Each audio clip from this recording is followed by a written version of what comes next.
Good afternoon. I'm Pat Seekins, Operations Section Chief with Team 3, and we wanted to give you an update this afternoon on just kind of the fire activity, what folks are seeing southeast of the fire, especially south, kind of where the fire is currently burning, and then kind of our overall strategy as we focus on the southeast corner of the fire that's been our priority for quite a few days.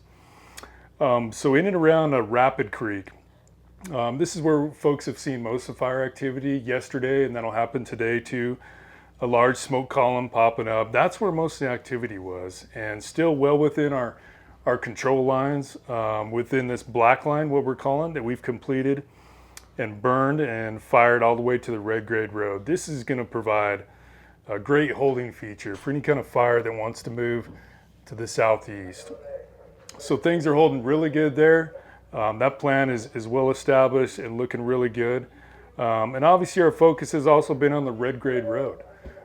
Folks have really focused on, we've got a lot of folks in here doing a lot of prep work, really focused on future potential firing operations where we're going to be very strategic if and when the opportunity arises. We've got some set trigger points. If that fire wants to move south, and gets to a certain point, we're going to reevaluate the need, and we are ready for some strategic firing operations, both with aircraft and ground ignitions, if we meet those points. Right now, currently, that fire has not reached any of our trigger points. In fact, the fire really hasn't moved that far south. It's very deceiving up on the hill, looking from down low on kind of where exactly the fire is burning, the main fire. And once again, it's in and around Rapid Creek. The fire is still, over 1.5 miles from red grade, hasn't reached our trigger points, but we've got really good plans, and we've got a lot of folks in here, just really focused on those control lines right along the road system. The biggest thing we want to do is obviously protect all the structures south.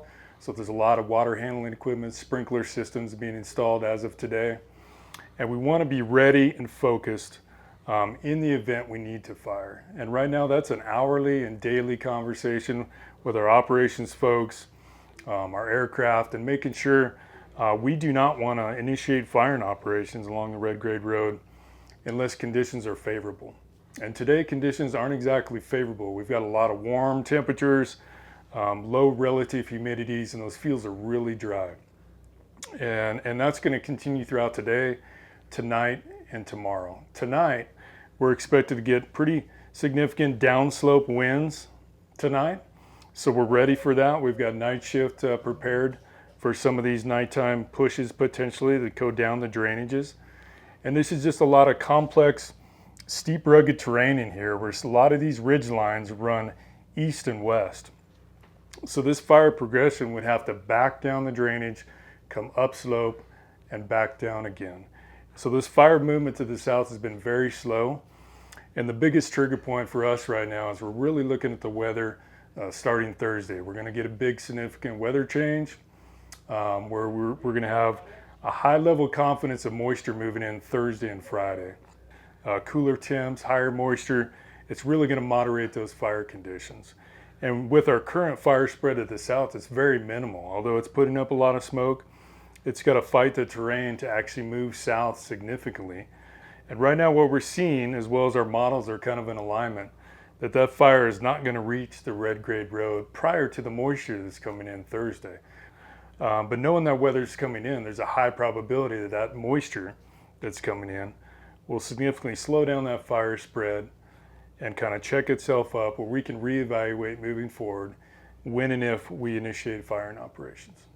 So that's kind of where we're at with the evaluation, and it's going to be hourly and daily until that moisture arrives, and it's going to give us a little more time and space to reevaluate, and we'll just keep you updated daily.